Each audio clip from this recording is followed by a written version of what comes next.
तो दोस्तों भारत के लिए काफ़ी अच्छी खबर आ रही है। भारत का जो टारगेट है $2 ट्रिलियन का 2030 तक एक्सपोर्ट करने का, उसमें सर्विस सेक्टर का $1 ट्रिलियन का टारगेट है और मर्चेंडाइज़ का $1 ट्रिलियन का है। सर्विस सेक्टर तो उतना हो सकता है, लेकिन मर्चेंडाइज़ होगा या नहीं होगा ये तो समय ही बताएगा। लेकिन रिसेंटली अभी स्कोडा ऑटो एक्सपोर्ट जो है वो जर्मनी की ऑटोमोटिव मैन्युफैक्चरर फॉक्सवैगन समूह की भारतीय सब्सिडरी है। इसने कहा कि इसने 6 लाख यूनिट जो है, जो पुणे स्थित चाकन प्लांट से बनाए हैं, उनको इसने एक्सपोर्ट कर दिया है और उसने बताया कि 2011 से ही ये लोग एक्सपोर्ट कर रहे हैं। और कंपनी ने ये बताया कि इनकी जो प्रोडक्ट है उसकी डिमांड जो है मैक्सिको, गल्फ कोऑपरेशन काउंसिल जैसे देशों में है, नॉर्थ अमेरिका में भी है और बाकी अन्य एशियाई देशों में भी इसकी काफ़ी ज़बरदस्त डिमांड है और 6 लाख यूनिट का आंकड़ा ये इस बार पार कर चुके हैं। भारत की रणनीतिक भौगोलिक स्थिति और यहाँ की जो इंजीनियरिंग क्षमताएं हैं वो काफ़ी बेहतरीन है, जो हमारे एक्सपोर्ट को बढ़ाने में मदद कर रही हैं और भारत को एक एक्सपोर्ट हब के रूप में तेज़ी से उभार भी रही हैं। और भारत में बने पोलो और वेंटो का भी एक्सपोर्ट काफ़ी सफल रहा है और कंपनी ने बताया कि जो है स्कोडा ऑटो इसका नाम है। इन्होंने कहा कि एक्सपोर्ट होने वाला पहला मॉडल जो था वो कुशाक है। बहुत जल्द हम कुशाक और स्लाविया जो है उसको स्कोडा ब्रांड मॉडल को पोर्ट्स और कंपोनेंट्स के जरिए वियतनाम जाते हुए भी देखेंगे और ये सफलता घरेलू बाजार और दुनिया दोनों के लिए मेक इन इंडिया के प्रति हमारे कमिटमेंट को उदाहरण देती है।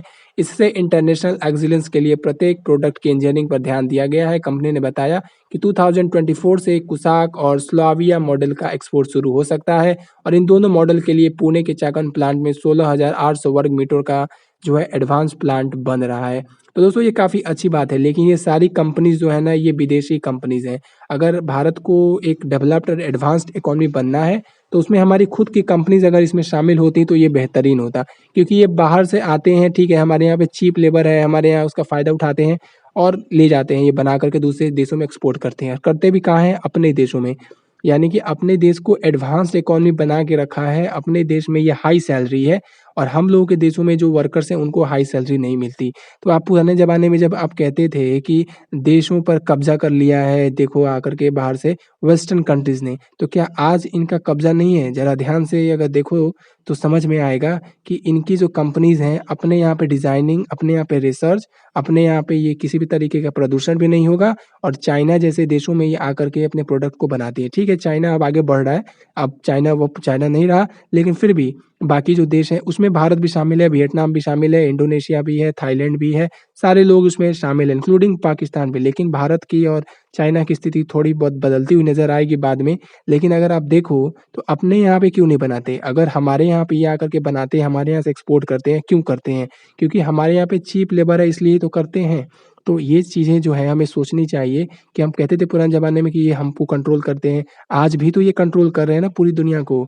अपने सामानों को अपने यहाँ पे नहीं बना रहे हैं, ये दूसरे देशों में बनाते हैं। लेकिन जो उसके कंपोनेंट्स होते हैं, जैसे कि इसके इंजन हो गया, जैसे इसके पार्ट्स जो होते हैं, जो काफ़ी अच्छी पार्ट्स जो होती हैं, जिनको कि काफ़ी ज़्यादा इंजीनियरिंग लगती है, उनको ये अपने देश में बनाते हैं, वहाँ से ये इम्पोर्ट करते हैं और इम्पोर्ट करके भारत में लाते हैं, वियतनाम में लाते हैं और वहाँ पे इसको असेंबलिंग करके, मैन्युफैक्चरिंग करके पूरी दुनिया में ले जाते हैं और अपने देशों में भी ले जाते हैं वहाँ पे और सस्ते में बेचते हैं। अगर ये ना करें ना, तो इनके देश में जो है जिस तरीके से इनकी हाई वेजेज़ हैं, उसके हिसाब से जो इनके यहाँ पे सामान होगी ना, वो काफ़ी ज़्यादा महँगी हो जाएँगी।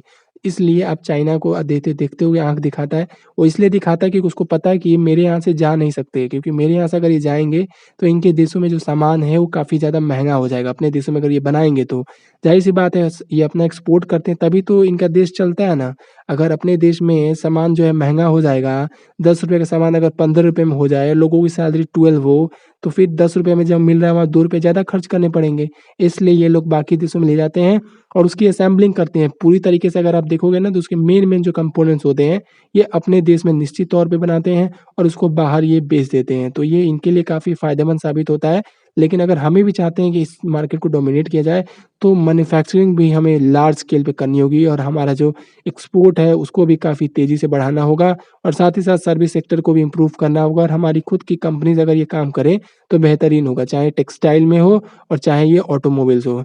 इतनी सारी कंपनीज़ हैं यहाँ पे, अगर ये अच्छे डिज़ाइन बनाए, अगर ये एक्सपोर्ट करें, आप देखिए ना महिंद्रा के कितने एक्सपोर्ट्स हैं, आप देख लीजिए, जितने भी एक्सपोर्ट हैं ये सारी विदेशी कंपनियों के हैं। अगर भारत की कंपनीज़ एक्सपोर्ट करने लगे, तो ये हमारे लिए काफ़ी फ़ायदेमंद साबित होगा और जब ये एक्सपोर्ट करेंगी इनके इन लोगों के पास काफ़ी अच्छे खासे पैसे आएँगे और ये उस पैसे को भारत में इन्वेस्ट करेंगे, भारत के इंफ्रास्ट्रक्चर में लगाएँगे और भारत से एक्सपोर्ट को बढ़ाएँगे, भारत में रेवेन्यू को जनरेट करेंगे और हमारा भी जो रेवेन्यू है वो भी काफ़ी तेज़ी से बढ़ता हुआ नज़र आएगा। लेकिन जब तक ये नहीं होगा तब तक हम एक डेवलप्ड एडवांस कंट्री नहीं कह सकते, केवल पर कैपिटा 13,000 के ऊपर जाने से नहीं होता।